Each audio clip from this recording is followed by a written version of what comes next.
이 시대를 보면요, 우리 손에서 뗄 수 없는 한 가지가 있는 것 같아요. 저도 조금 이거에 되게 중독이 돼 있는데 바로 스마트폰인 것 같습니다. 그래서 자기 전까지 손에 붙들고 있게 되는 경우가 많아요. 그래서 아무리 피곤해도 침대에 누워서까지 왜 우리는 스마트폰을 보게 될까? 매일 아침 일어나면 피곤하죠. 그러면서 후회를 하는 거죠. 아, 어젯밤 그냥 잘 걸. 그러면서도 왜 이 스마트폰을 손에서 뗄 수 없을까? 제가 한 가지 재미있는 포스트를 한번 보게 됐어요. 책을 소개해주는 포스트인데 보니까 여기에 그런 인터뷰를 한 사람이 있더라고요. 그냥 잠들기에는 너무 억울하다. 이게 이유라는 겁니다. 새벽같이 일어나서 출근하고 일하고 화장실 갈 시간도 없어서 일하다가 집에 돌아오는 거죠. 그리고 씻고 뭐 집 청소하고 잘 준비를 끝나면 11시. 근데 또 다음에 또 5시에 일어나서 또 출근을 해야 되는 거예요. 잠들기 전이 자기한테 유일한 자유시간으로 느껴진다는 거예요. 그래서 자기 회사에서는 일하지, 집에 와서는 아무것도 안 하지. 그러니까 자기가 할 수 있는 게 아무것도 없고 자기 존재가 사라지는 것 같이 느껴지기 때문에 유일한 자유시간에 스마트폰이라도 해야지 내 존재가 사라지지 않는 것 같이 느껴진다는 거죠. 그래서 어떤 책, 제가 이번 주에 그래서 한번 사서 읽어봤습니다. 이 책인데 사실 바쁘게 산다고 해결되진 않아. 되게 쉬운 표현으로 잘 쓴 책인 것 같아요. 우리 시대를 잘 진단한 것 같아요. 그래서 여러분들도 기회가 되시면 그렇게 뭐 두껍지도 않고 재밌게 잘 써진 책인 것 같아요. 그래서 이 책에서는 이런 사람들을 뭐라고 얘기를 하냐? 시간 빈곤자라고 얘기를 합니다. 시간 빈곤자들은 자본주의가 발달한 사회일수록 더 많아진대요. 그리고 그런 나라를 중심으로 워커홀릭이 일반화되고 워커홀릭일수록 칭찬을 받고 번아웃이 일상이 되어가고 있다는 거예요. 나라를 그렇게 실제로 우리 청년들의 삶이 그런 것 같이 느껴지더라고요. 부지런하고 바쁜 사람은 능력 있는 사람 같이 인정해주고 바쁘지 않은 사람은 무능력하게 생각하는 것 같아요. 일상에서 번아웃은 물론이고 교회에서까지 번아웃이 되는 청년들을 보게 되는 것 같습니다. 그렇게 일상을 잃어가고 내 존재를 잃어가고 그런 두려움 속에서 자기 전에 어떻게 해서든지 내 존재를 지키기 위해 손에서 스마트폰을 뗄 수 없는 이 시대.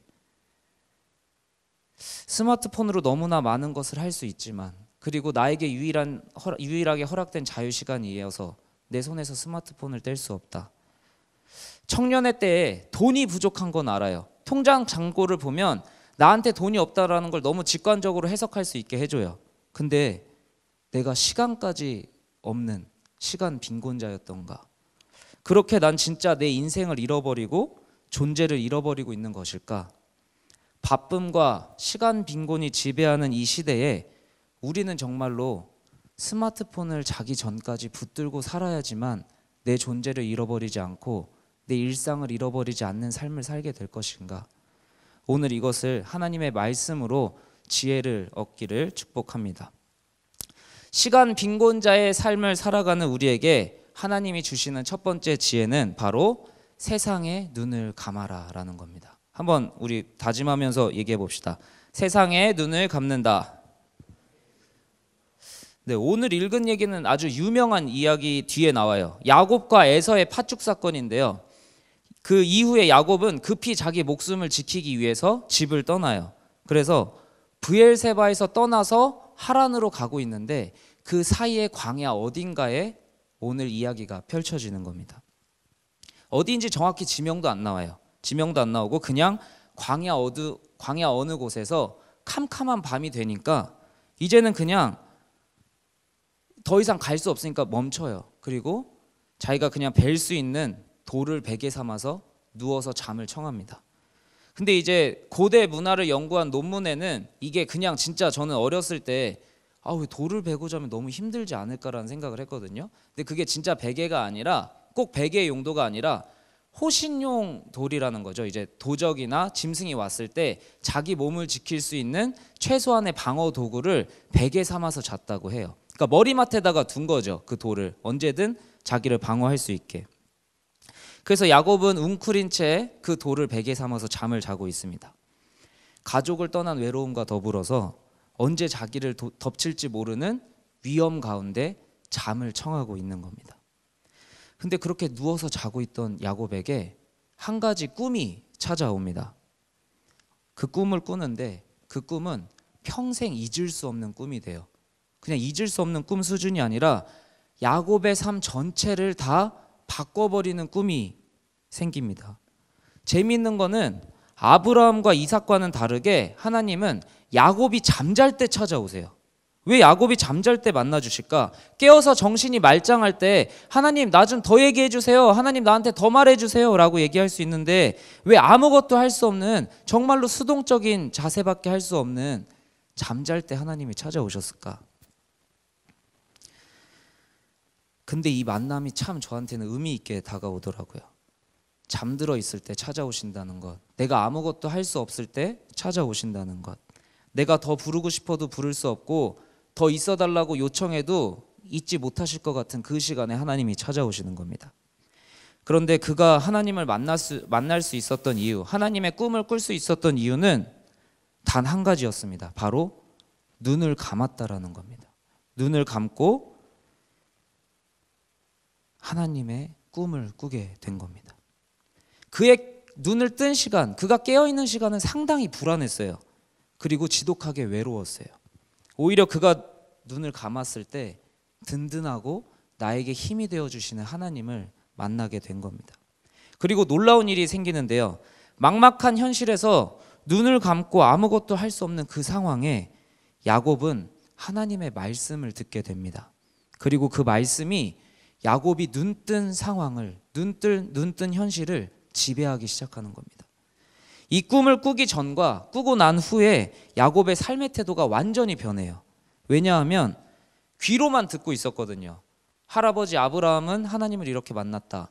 아빠 이삭은 하나님을 이렇게 만났다. 근데 자기가 직접 경험하게 되는 겁니다. 직접 경험한 자의 감동은 삶을 지배하기 시작하는 거예요. 눈 감고 듣게 된 하나님의 말씀이 그 사람의 눈뜬 삶을 지배하기 시작하는 겁니다. 실제로 우리의 삶을 들여다보면 동일한 모습을 경험하셨을 거라고 생각해요. 하나님의 말씀을 쫓는 삶이기 때문에 교회에 나오셨을 거라고 생각을 해요. 성령의 이끄심을 받고 싶어서 교회에 나오셔서 말씀을 듣고 예배를 드린다고 생각을 해요. 근데 내가 말씀을 쫓는 삶을 살고 있어, 내가 성령이 이끄시는 삶을 살고 있어 라고 얘기하면 세상은 비아냥거릴 수 있어요. 근데 세상이 비아냥거린다고 우리가 헛된 인생을 살고 있는 건 아니에요.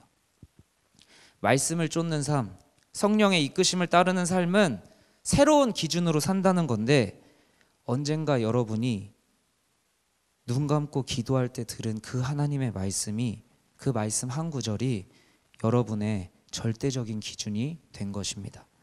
그때가 중고등부 수련회일 수도 있고요. 그때가 수능을 준비할 때일 수도 있고요. 그때가 진로가 막혔을 때일 수도 있고 아무것도 할 게 없을 때일 수도 있습니다. 그저 울며 눈 감고 하나님만 바라보고 기도했을 때 내 마음을 어루만져 주신 그 말씀 하나가 여러분의 눈뜬 지금을 지배하게 되는 겁니다. 분명한 것은 어떤 상황이든 세상의 눈을 감을 때, 그 세상의 눈을 감고 울부짖고 하나님을 바라보고 하나님을 찾았을 때 여러분의 마음을 건드린 그 말씀이 지금 여러분이 눈뜨고 살아가는 이 현실을 지배하고 있다는 거예요. 눈 떴을 때 그토록 커 보이고 막막해 보이던 현실에서 눈을 감을 때 우리의 마음에 울리는 성령의 한마디, 그것으로 여러분의 삶을 이끌어가고 여러분의 삶을 이루어가는 것이 바로 그리스도인이 경험하는 기적인 겁니다. 눈 뜨면 막막한 현실 앞에 그냥 눈 감고 살고 싶다라고 생각할 수 있어요. 어쩌면 그냥 내가 영원히 눈 감고 싶다라는 생각을 할 수도 있어요. 증발해버리고 싶고 눈 딱 감고 사라져버리고 싶다, 아무것도 아닌 척 살아가고 싶다라는 생각이 여러분 마음에 가득 찰 때가 있어요. 근데 그 눈을 어떻게 감느냐가 여러분의 인생을 완전히 다른 방향으로 인도하는 겁니다. 왜 눈을 감는 이야기가 그토록 중요한가? 바울을 기억해 봅시다. 바울은 원래 예수 믿는 사람을 죽이러 다니던 사람이었어요. 근데 그게 자기한테는 하나님을 믿는 거였어요. 예수 믿는 거, 죽이는 게 하나님 잘 믿는 거였어요. 근데 다메섹 길 위에서 큰 빛이 바울한테 임하고 육체의 눈이 깜깜해집니다. 육체의 눈이 깜깜해지고, 그리고 그는 비로소 자기가 그렇게 박해하던 예수를 바라보게 됩니다. 여러분, 눈을 감을 때 인생이 변하는 겁니다. 자기의 육체의 눈을 감자 하나님을 바라보는 눈이 떠지는 겁니다. 세상을 향한 눈을 감을 때 하나님을 향한 눈을 뜨게 되는 겁니다. 열심히 바쁘게 인생을 살아서 열심히 바쁘게 살았는데 그게 사람을 죽이는 일이었어요, 바울은. 근데 그 인생을 열심히 바쁘게 살던 사람이 바쁨의 방향이 바뀌는 거예요. 사람을 살리는 인생으로. 세상을 향해 눈 감는다는 건 그래서 중요한 겁니다. 우리의 인생의 방향을 바꾸고 나를 소멸하고 타인을 소멸하는 인생에서 나를 살리고 타인을 살리는 인생으로 변화되는 겁니다. 시간의 빈곤, 갈수록 바빠지고 일상을 잃어가는 이 시대, 사람들은 자기의 존재를 지키기 위해서, 인생이 소멸되지 않기 위해서 눈을 뜹니다. 잠깐의 위로를 위해서 스마트폰을 켜고 우스갯 영상 보고 짤방 보는 거죠. 그러면 고민이 잠깐 잊혀지는 것 같아서 스마트폰을 끄면 또 허무하고 두렵고 괴로워요. 그래서 또 눈을 떠서 스마트폰을 켜요. 누가 내 위로를 해주지 않을까 SNS에 끄적거려요. 커뮤니티에도 글을 써봐요. 그리고 또 눈을 떠서 그 글에 달린 댓글을 확인해요. 그래, 나 괜찮지? 나 사랑해주는 사람들 있지? 그리고 또 눈을 감고 스마트폰을 끄지만 또 눈을 떠요. 불안해서, 두려워서. 공부하는 사람들도 그럴 수 있어요. 공부가 안 되는데, 집중이 안 되는데 그냥 두려워서 잠을 못 자요. 스탠드를 켜고 책을 펴요. 공부도 안 되는데 그냥 그 활자를 바라보는 거예요. 왜? 두려우니까. 공부가 잘 되는 것도 아닌데. 불안할수록, 괴로울수록 사람들은 눈을 뜹니다. 의지해도 소용없는 것들을 향해서 자꾸 눈을 뜨는 겁니다. 그리고 눈을 뜬 것으로 의지를 합니다. 뭐라도 위로가 되고 힘이 될 만한 것을 찾으려고 눈을 뜨는 거예요. 그렇게 더 피곤하고 더 시간이 없고 더 바쁜 인생을 살고 있는 겁니다. 여러분들이 눈을 감은 야곱을 기억했으면 좋겠어요. 각박한 현실에 처한 야곱을 변화시킨 건 다른 게 아니라 눈 감을 때 드러난 하나님이십니다. 그 하나님은 막막한 현실을 눈 떠서도 지배할 수 있게 되셨습니다. 할 수 있는 게 없어서 돌베개 하나 끌어안고 자던 야곱은 비로소 눈을 감으니까 하나님을 경험한 겁니다. 눈을 감은 야곱이 하나님의 약속을 받은 겁니다. 아직 변한 건 없어요. 그 꿈을 꾸고 라반의 집에 가는데 그 라반의 집에서 20년 넘게 생고생을 해요. 그래도 그는 그 세월을 견딜 수 있었어요. 왜? 눈 감았을 때 하나님을 보았고 하나님의 약속을 받았기 때문이에요. 그 꿈이 야곱을 살게 했고 그 꿈이 그의 눈뜬 인생을 지배하게 된 겁니다. 여러분이 하나님 앞에 눈 감는 청년들이 되기를 축복합니다. 야곱이 돌베개를 들고 밤새 경계했다면 들짐승이 언제 오지? 도적이 언제 오지? 눈 뜨고 돌베개를 들고 불안해서 잠을 못 자고 눈을 감지 못했다면 그는 하나님을 향한 눈을 뜰 수 없었을 겁니다. 그가 눈을 감았기 때문에 하나님을 향한 눈을 뜰 수 있었던 겁니다. 세상을 향해 눈을 감고 하나님을 향해 눈을 뜨는 연동의 청년들이 되기를 권면합니다. 하나님 앞에 눈을 감은 사람이 누리는 것, 두 번째는 바로 서 계신 하나님을 보게 된다는 겁니다. 한번 따라해 봅시다. 서 계신 하나님을 본다. 눈을 감은 야곱에게 놀라운 환상이 펼쳐지는데요. 오늘 말씀 중에서 특별히 13절을 보면은 여호와께서 그 위에 서서 말씀하십니다. 자, 야곱이 광야에 누워 있죠. 근데 하나님은 서 계신 거예요. 우리는 보통 언제 누울까요? 지치고 피곤할 때 눕죠. 불안하거나 두렵거나 삶의 의미를 잃어버리면 누워버려요. 목적과 생기를 잃어버리면 왜 살아야 되는지 모르겠으면 누워버려요. 근데 야곱은 이 직전에 분명 아버지를 통해 사기를 쳐서라도 장자의 축복을 얻겠다고 했거든요. 그래서 장자의 축복 기도를 받고 나온 사람이에요. 근데 자손과 땅의 약속을 분명히 축복을 받고 나왔는데 너무 추상적이고 가슴에 들어오지 않아서 두렵고 서럽고 불안하기만 해요. 그래서 누워 있는 거예요. 근데 하나님은 누워 있는 야곱에게 서서 얘기하시는 거예요. 근데 언제 서는 것 같아요, 여러분들? 제가 청년부 오기 전에 유년부 사역을 했는데, 유년부 사역을 생각해 보면 애들이 막 일어설 때가 있어요. 언제냐면 퀴즈 대회 할 때 1번, 2번까지는 잘 앉아 있어요. 3번, 4번 가다가 마지막 되면 애들이 막 손을 들다가 흥분에 못 이겨서 막 일어나기 시작해요. 전도사님 저요 막 저 시켜주세요. 왜 일어날까요? 손 드는 걸로는 만족이 안 되니까. 내가 하고 싶은 말이 있는데 손 드는 걸로 나를 안 시켜주니까 막 일어나는 거예요. 근데 이게 애기들만 그런 게 아니에요. 제가 뉴스에서 보니까 국회의원들도 그러더라고요. 막 흥분하면 막 일어서요. 하고 싶은 말이 있으면 막 일어나요. 그래서 앉아서 화내는 사람을 본 적이 없어요. 다 일어서서 화내요. 하고 싶은 말이 있으니까. 근데 하고 싶은 말이 있으면 그 사람이 서게 됩니다. 하나님도 하고 싶은 말이 있으셔서 누워있는 야곱에게 서서 나타나신 거예요. 서서 뭐라고 얘기를 하시냐? 나는 여호와다. 너의 할아버지의 하나님이고 너의 아빠의 하나님이야. 네가 누워있는 땅을 줄게 라고 얘기를 하시는 거예요. 이게 참 재미있게 와닿는데, 아브라함한테는 그냥 하늘의 별과 같이 땅의 모래와 같이 자손을 줄게 했더니 그거 믿고 그냥 떠났거든요. 근데 야곱은 여러분들도 아시다시피 엄청 계산적이고 현실주의자예요. 그러니까 얘가 아빠한테 그런 축복 기도를 받아도 믿어지지가 않는 거죠. 그래서 들어 누운 건데 하나님이 뭐라고 약속을 하시냐면 네가 누워있는 그 땅을 줄게 라고 얘기를 하시는 거예요. 그러니까 야곱이 그때서야 믿는 거죠.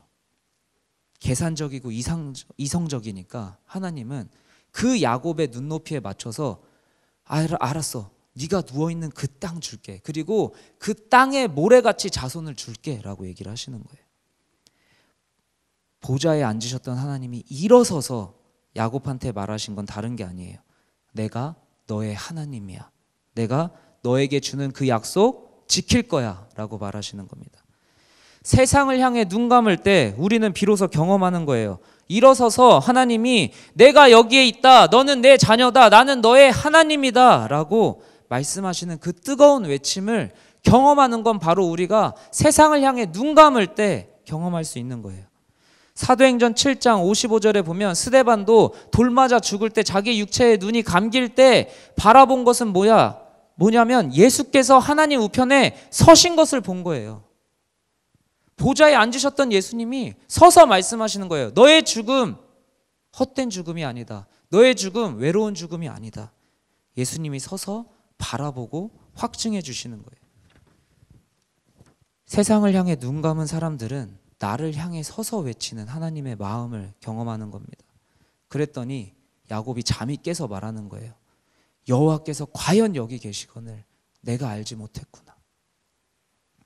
세상을 향해 눈 감은 사람들은 서 계신 하나님의 외침을 듣고 그때서야 우리가 변화될 수 있는 거예요. 상황이 변하지 않아도 우리는 고백할 수 있는 거예요. 과연 하나님이 여기 계시는구나. 과연 하나님이 살아 계시는구나. 막막한 광야 한가운데서 지독한 외로움과 두려움의 자리에서 홀로 돌베개 하나 의지하고 웅크린 야곱의 모습에서 우리의 삶의 방향을 다시 점검했으면 좋겠습니다. 자신의 현실과 처지를 비관할 수밖에 없는 요소들로 가득 찬 그 자리에 하나님이 찾아오시자 그 장소는 완전히 변해요. 어떻게 변하냐면 하나님의 집이라는 뜻을 가진 베델로 야곱은 고백합니다. 야곱의 인생에서 가장 중요한 터닝 포인트가 되는 겁니다. 내 삶이 다이나믹하게 누가 봐도 인정할 만큼 아름다운 인생이 되는 게 아닌데 고백하는 거예요. 하나님은 오늘도 여러분들이 눈 감길 기다리고 계십니다. 여러분의 외침에, 여러분의 눈 감음에 서서 외칠 준비를 하고 계신 게 바로 우리가 믿고 있는 하나님입니다. 하나님의 말씀이 들리고 살아계심이 느껴지면서 점점 여러분의 기도에 힘이 생길 거고요. 기도하고 일어날 때 패배자의 모습으로 누웠다 하더라도 개선장군같이 일어나서 고백하게 되는 거예요. 하나님이 여기 계시거늘 내가 몰랐습니다. 그 야곱의 고백이 오늘 우리의 고백이 되길 축복합니다. 이 자리에 분명 이런 생각하는 청년이 있을지 몰라요. 나는 이런 문제 없는데? 잠 잘만 자는데? 하나님 앞에 기도 잘 되는데? 제가 괜히 이런 얘기 하는 게 아니라 실제로 제가 직접 들은 청년들의 고민이고 리더들을 통해 들은 기도 제목에서 광야 같은 인생에서 좌절하는 청년들이 바로 이 자리에 있기 때문입니다. 전혀 해결될 것 같지 않은 고민으로 가득 찬 청년들, 수많은 고초와 어려움을 겪는 청년들이 우리와 함께 있습니다. 그래서 나는 잠 잘 자는데, 나는 기도 잘 하는데, 그런 청년들이 있다면 또 권면합니다. 눈 감을 수 있는 여러분들, 기도할 수 있는 여러분들, 시간의 빈곤을 극복한 여러분들, 눈 감지 못하는 연동의 청년들이 있습니다. 눈 감을 수 있는 청년들이 있다면 기꺼이 자신만을 위해서가 아니라 눈 감을 수 없는 누군가를 위해 함께 눈 감는 자들이 되어주시면 좋겠습니다. 이 시간 우리가 함께 기도하기를 원합니다.